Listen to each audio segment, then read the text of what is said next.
Okay, so now we have something that resembles a blank. So you can see I've laid out the blocks and the two stringers in the middle. So we're getting somewhere, and the next step is we're going to talk about what we're going to be doing in this section here, right where the foil box will go and the foil will mount to. So I've only touched on it briefly so far, so I'll pull out the plans. We'll just go over it quickly. So what we'll be doing is creating this block at the bottom that the foil mast will mount to, and then these two vertical ribs and these sort of pillars act as support that transfer a lot of the load of the mast up through into the deck as well. So it's something that you do really in anticipation of hitting the bottom with your foil, or hitting a log that's out there, or something hard that really puts a huge amount of load on the mast. This extra step of putting the ribs in really just locks all of that into position and makes sure that this area is super rigid. So what we'll be doing is I've cut the pieces of cedar oversize. I should actually just mention that the original piece that I was using to do the two stringers, I didn't have enough to cut these blocks, and so I ended up cutting some out of yellow cedar. But every time I pick up this yellow cedar, I just feel how heavy this is. And so I've just gone back out and I've pulled out another stick and I've machined up a little bit of red cedar. It's noticeably lighter. I'll just give you a bit of a reference point in case when we compare it to the wood that you're using. The red cedar with the ribs as well is coming in at 800 grams. So how do we do it? So what we'll be doing is I've cut these slightly oversized because what we want to do is get the perfect distance between these two stringers. And we didn't know that perfect distance until we had glued up this EPS. And so now that we've glued it up, we can get a ruler in between this and then cut our ribs to that exact width, so they're going to fit absolutely perfectly and we're not going to have a gap either with the foam or with the wood. We'll be doing the same thing with the base, but this actually gets installed after we start shaping. So we're not doing this one today. We're going to just be fitting both the ribs and gluing the stringers to these blocks here. So let's start marking it out. If we're looking at the plans, we come in 670 to the center, and then for my ribs, I'm going 540 and 800.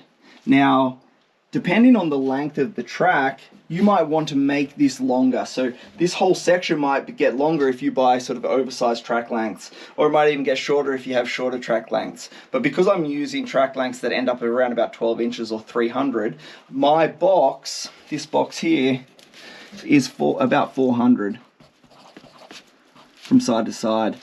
And so you want to just get your two ribs somewhat close to the outside of that box, but still within the box. And so for me, like I said, we're going to be going 540 and 800 from the back. So we've got the 540, which I already have the cut for because my foam was short, but you might need to cut again if your foam is full length. And then you can see I've marked there at the 800. So what I'll need to do is now cut this block of foam straight through there, and then clean these ones up to make sure that this surface is really nice and flat, so that when we put the rib in, it's going to sit flat against that foam. This foam's going to sit nice and flat against that, and we don't have too big of gaps in there when we're about to glue that up. One other little tip is that this rib, if I just sit it back in position, once these ribs are sort of all glued into position here, when we're shaping the deck and the bottom of the board, the planer starts to hit these sort of cross grains because it's orientated differently, and it makes it a little bit hard to shape. And so a little trick there is that we'll actually cut these ribs 5 millimeters shorter, or about 3 or 4 or 5, around about that millimeter shorter from the top of the stringer. And the thickness of this, which is currently 27 millimeters thick, up from the bottom of the stringer. So these will kind of be sort of sitting in between the foam, lower than the top of the stringer and up from the bottom of the stringer. So while we're shaping, we're not constantly banging into this. And it's only as we finally get to that sort of our finished size that will start sort of hitting this. It makes it just a little tip to make it a bit easier. So I'll be cutting these to length as well. All right, so the first thing we want to do is just make sure our center marks for the stringer are in alignment. So let's just square them up.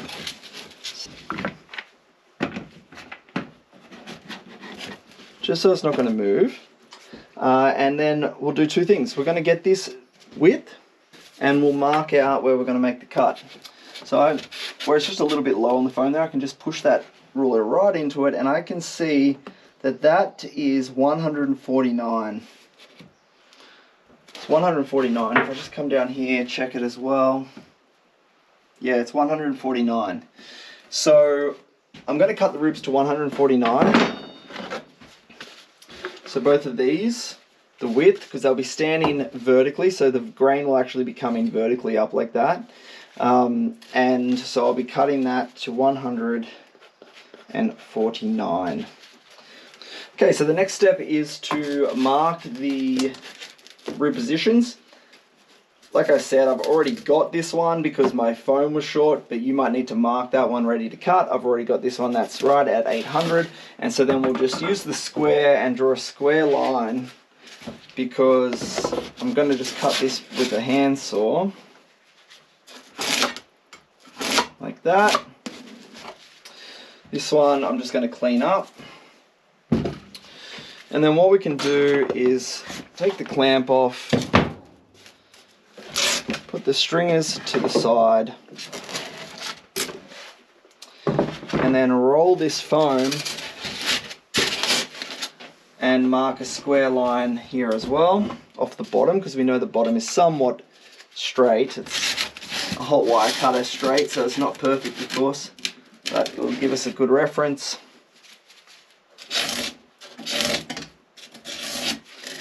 And we're ready to cut that. And then we're just going to cut straight through this line.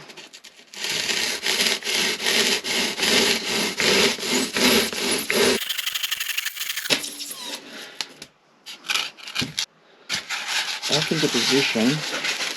I might actually just mark this and make sure I don't accidentally spin this around. So we make sure we put that back into that so it's not, I don't accidentally go like that. There we go. And so looking back over here, I'm just going to line that back up with the other one. Make sure both my lines are in alignment there. And then I just want to check, I'm just not happy with this particular joint, so I'm just going to run the saw through there as well, just literally through that gap to get that straight. And then I'm just going to run straight through the center here to clean this up.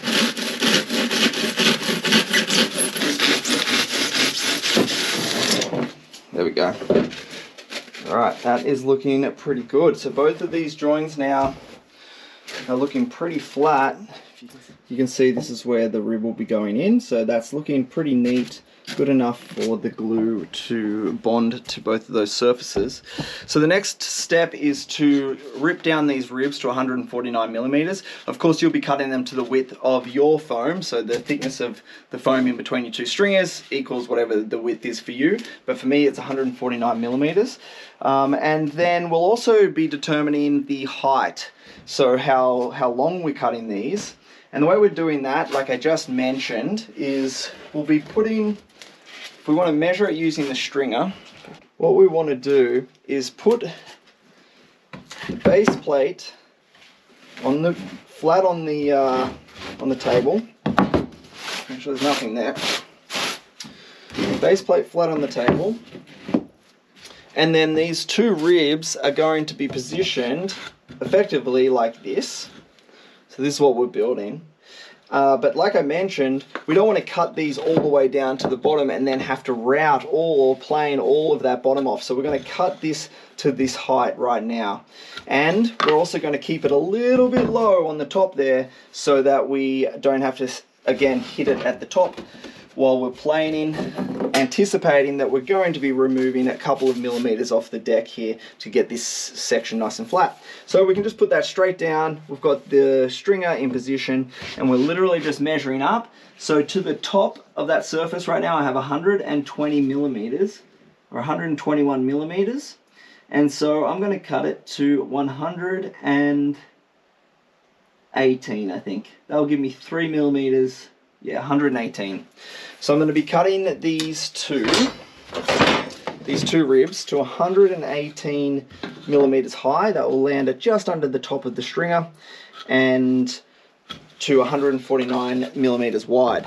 At the same time that we're doing that, I'm going to cut this base also to 149 millimeters wide, so that we know that all three of these pieces, ultimately when we do fit the base, will all be identical. So set the saw once, run them all at the same time. So I'll just run that and I'll come back.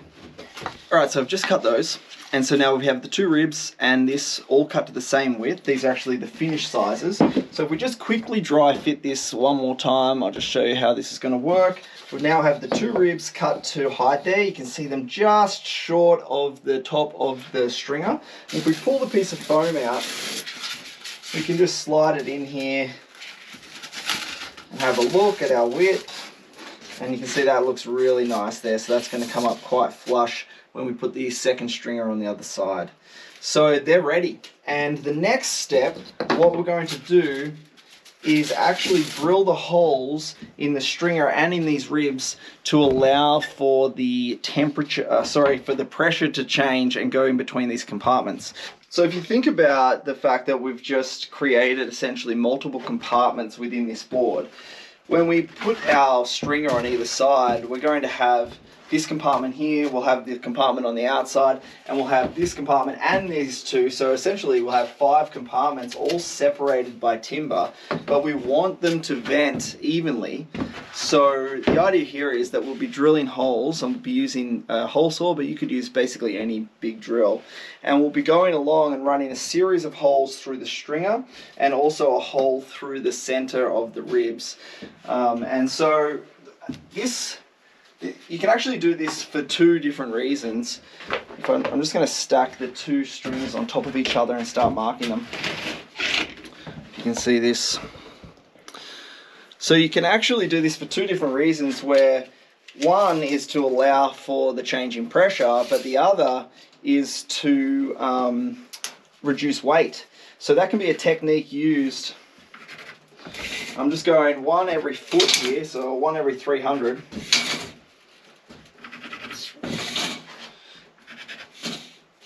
So a technique that can be used in board building or in boat building or canoe building or something like that is to take a hole saw or cut a series of holes and actually reduce the weight of the stringer or of the piece of wood without compromising too much of the strength. Particularly when you think about the nose section of a board, there's no real weight being applied to the nose. This is not a longboard, so we're not standing right up the front. So you could basically take a lot of sort of sections out of here. One thing to be careful and mindful of is that you don't go too close to the top or the bottom, and then we actually hit that when you're shaping the rest of your board.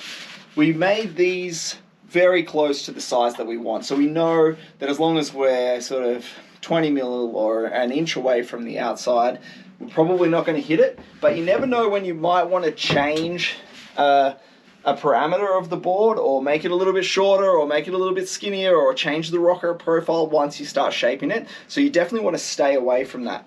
So what I'll be doing is just going, like I said, about 1 foot and right in the center of each one to make sure that I'm not going to hit anything. So you can just approximately, that's at 140, so it's about 70. And this is 150, so we can go 75 down from the top here.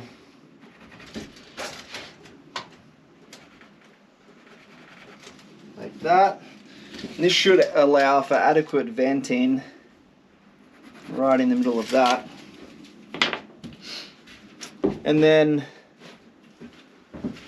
the way I like to do this is, again, just weight it down and then use the hole saw with both of the stringers sitting on top of each other, but don't go all the way through. So we'll basically just mark the bottom one. We'll cut the top one, but mark the bottom one.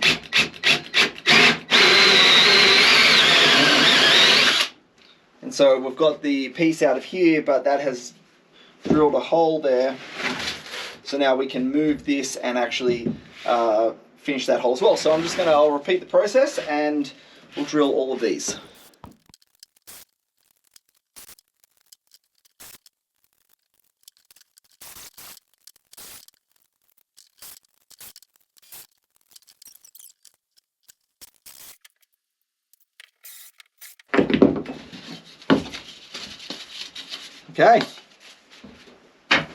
Okay, so we're ready to glue up. So I've laid it out as a bit of a dry fit. Make sure everything is fitting, it all looks great. I like to have the deck pointing towards me so that I can see where I'm going to align these ribs, so just about 3 millimeters in. And then also,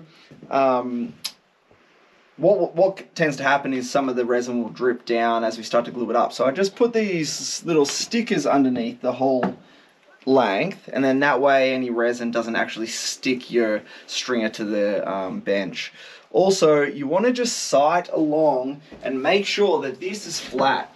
So just in case your bench has a bit of a bow or something in it, once you glue all of this up, if it's not dead flat, you'll end up with a bit of a banana that's very hard to get out. So let's mix up some resin and stick this together. What I've got prepared as well are my weights that we're going to use to weigh it down. So you want to make sure you've got everything ready to go before you start mixing resin, because you're sort of on the clock as soon as that happens. And so what I'm going to do is basically dismantle this by flipping it over. Flipping everything over so that I'm going to flip it back.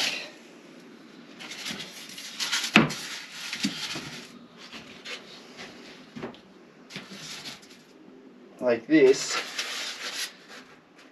And this way what I can do is I can paint the resin on this surface, I can paint it up here on this surface, and then I can roll it back over and they'll bond, and then we'll do the other side. So let's mix up some resin. I'm going to be using the same resin that we'll be using for all of the lamination and everything, so it's exactly the same stuff. It uses a deceiving amount of resin. It actually, when you're doing the stringer, it sort of soaks into the wood and it soaks into the foam, and then we're going to give this a good stir. So we want to make sure this is really well blended together.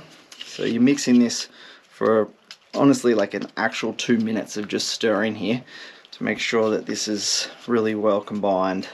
That has been about 2 minutes of mixing. Using a brush, we're literally just going to paint both surfaces. So we want to paint the foam and the stringer and just get a good coat over the whole thing. We don't want to add so much that it gets heavy, right? That's sort of part of the issue with resin is you can add a lot and it makes things easier, but it adds up weight pretty fast. So just with this mix up alone, we're adding nearly 400 grams of weight to the board. But we're just painting this on like you would paint any normal paint. Right, and so then we're going to do the same thing to the foam.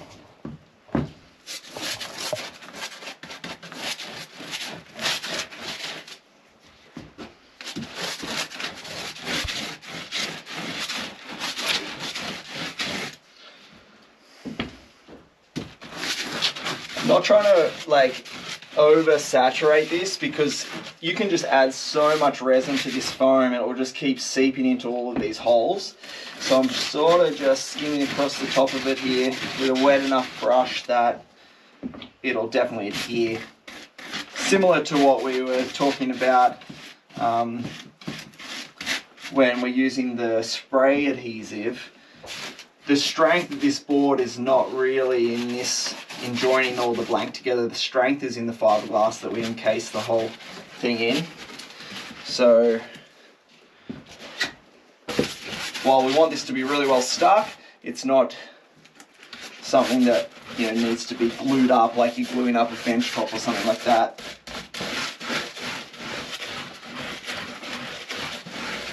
Okay, so I'm just going to put this off to the side for a second, and we're going to roll these over, starting at the nose, because the nose is where we can align this curve, and then we know we're in the right position there. So you can see, just basically making sure that that is all set nicely. And then the next step is to actually come to where we want to put these little vertical pieces in, paint both sides of this piece of wood,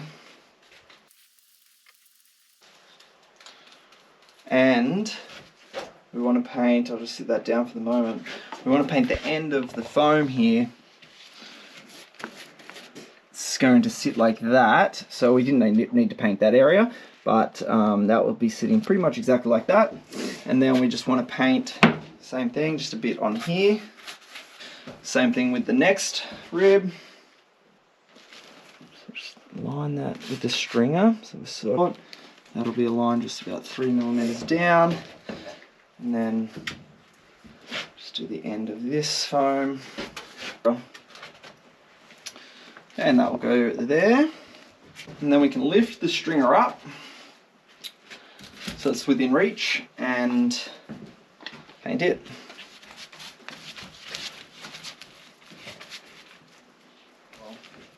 Okay, so we can move this to the side and paint the foam.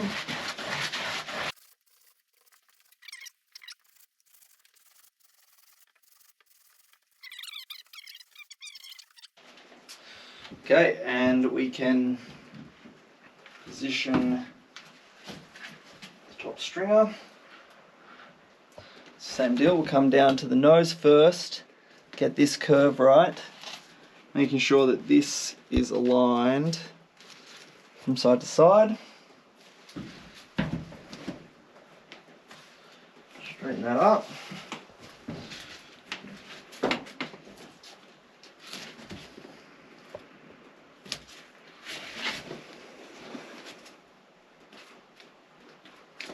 So I'm just bumping the ribs back slightly so that we've got that 3 millimeter down where we wanted it, and just aligning the foam at the top here to make sure that the foam's lined up.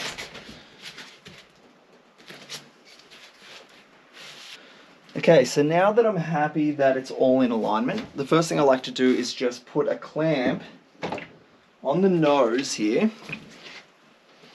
There's actually a lot of ways you can do this. You can clamp all the way along.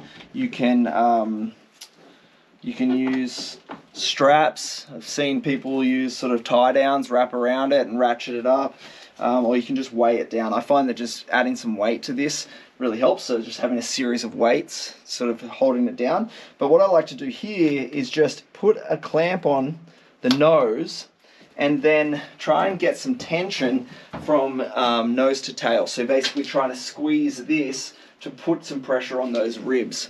And so you can basically pull, just wrap a bit of tape onto the clamp. Try that again. Just by sticking that onto the clamp and then onto the blank, you can pull a bit of pressure down the board, and then try and just force that in to squeeze it a bit as you wrap. So I'm pulling against the tape with one hand and pushing on the foam with the other, and then wrap that around, come all the way back, then pull a little bit of tension with the tape again and wrap it back around and onto itself. Make sure that's stuck. And that just helps push these gaps closed, essentially. So tape's quite effective at that. So just pull in a little bit of compression on those ribs. Okay, and so now we'll add the weight. Oh, sorry, no, now I'm going to add a clamp to the other end,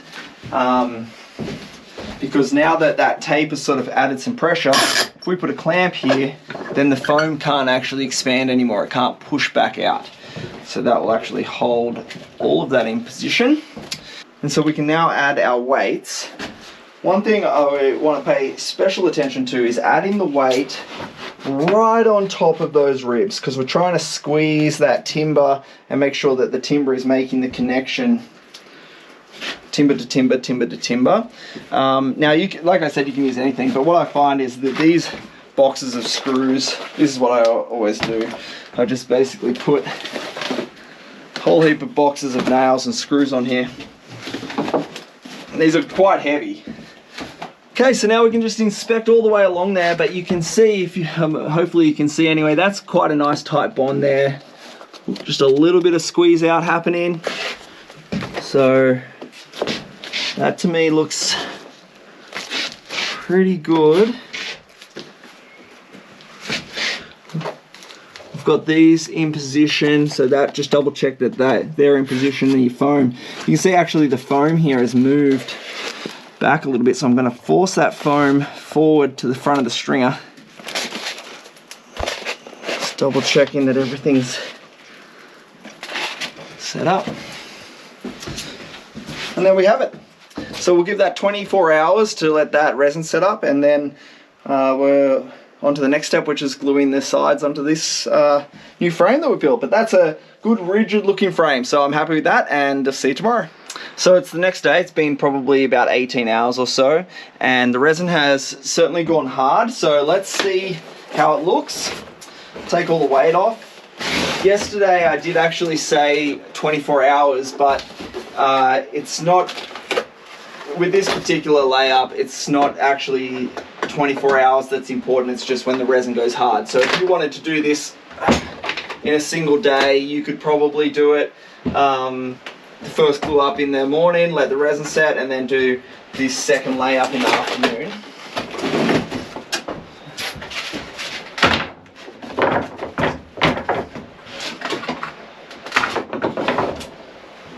Okay. There we go. Nice. So you can see that has glued up pretty neatly. Maybe a couple of little imperfections, maybe where the EPS was compressed. Got a pretty good join there on the timber, so that's important. And of course the next step now is to glue the two side blocks, so I'll get set up for that and we'll mix up some resin. Okay, so we're going to be repeating the process that we did last night. I've mixed up 300 grams of resin, so a little bit less than yesterday just because we're not doing all around the box. The process is going to be the same. I'm going to do a vertical stack here with the weights on top. You have lots of options there. I've done it before using bar clamps and laid it all up and clamped it all in position. You can use ratchet straps, but what I find is I don't really like using the ratchet straps because they end up with resin all over them, unless you have some dedicated sets, of course, if you're doing a lot of blanks. And this weighting it down seems to work fine, but of course you can, like I said, you can just basically, anything that you can do to just make that get stuck together and hold it until this resin sets, that's sufficient.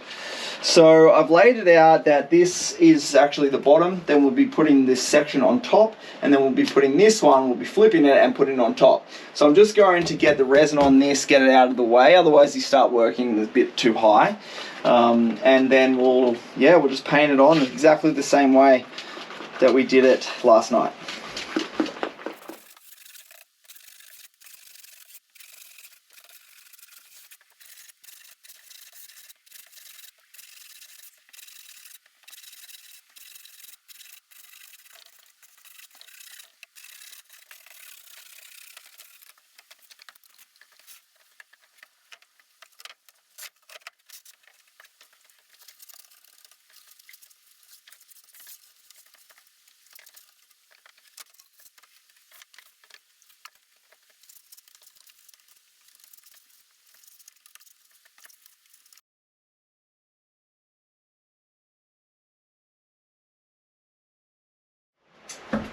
So now that we have all the glue on and the blank resting on top of each other, just use the nose of the rocker here to align the foam with the stringer and make sure that we have all of the blanks in the right position. So just slide that around, obviously checking both sides. That looks good, and then we can start to apply some weight. Alright, so now that we have the weights on, one thing you want to pay attention to is that it's you've put all the weights in the center. With this vertical stack, you don't want it accidentally toppling over.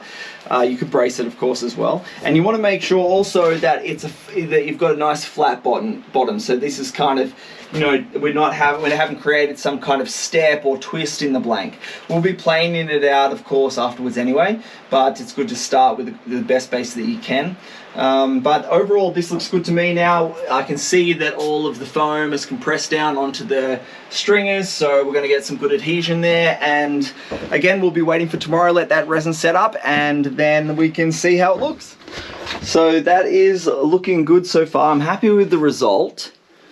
Obviously, a little bit of a barge at the moment. I mean, that is a big blank, but that's what we want. They're the dimensions that we want, and that concludes this video. So in the next video, what we'll do is we'll actually go through creating the template for the outline, and then we'll head off to the shaping bay and start shaping it. So thanks for watching. Hopefully that was helpful, and I'll see you in the next video.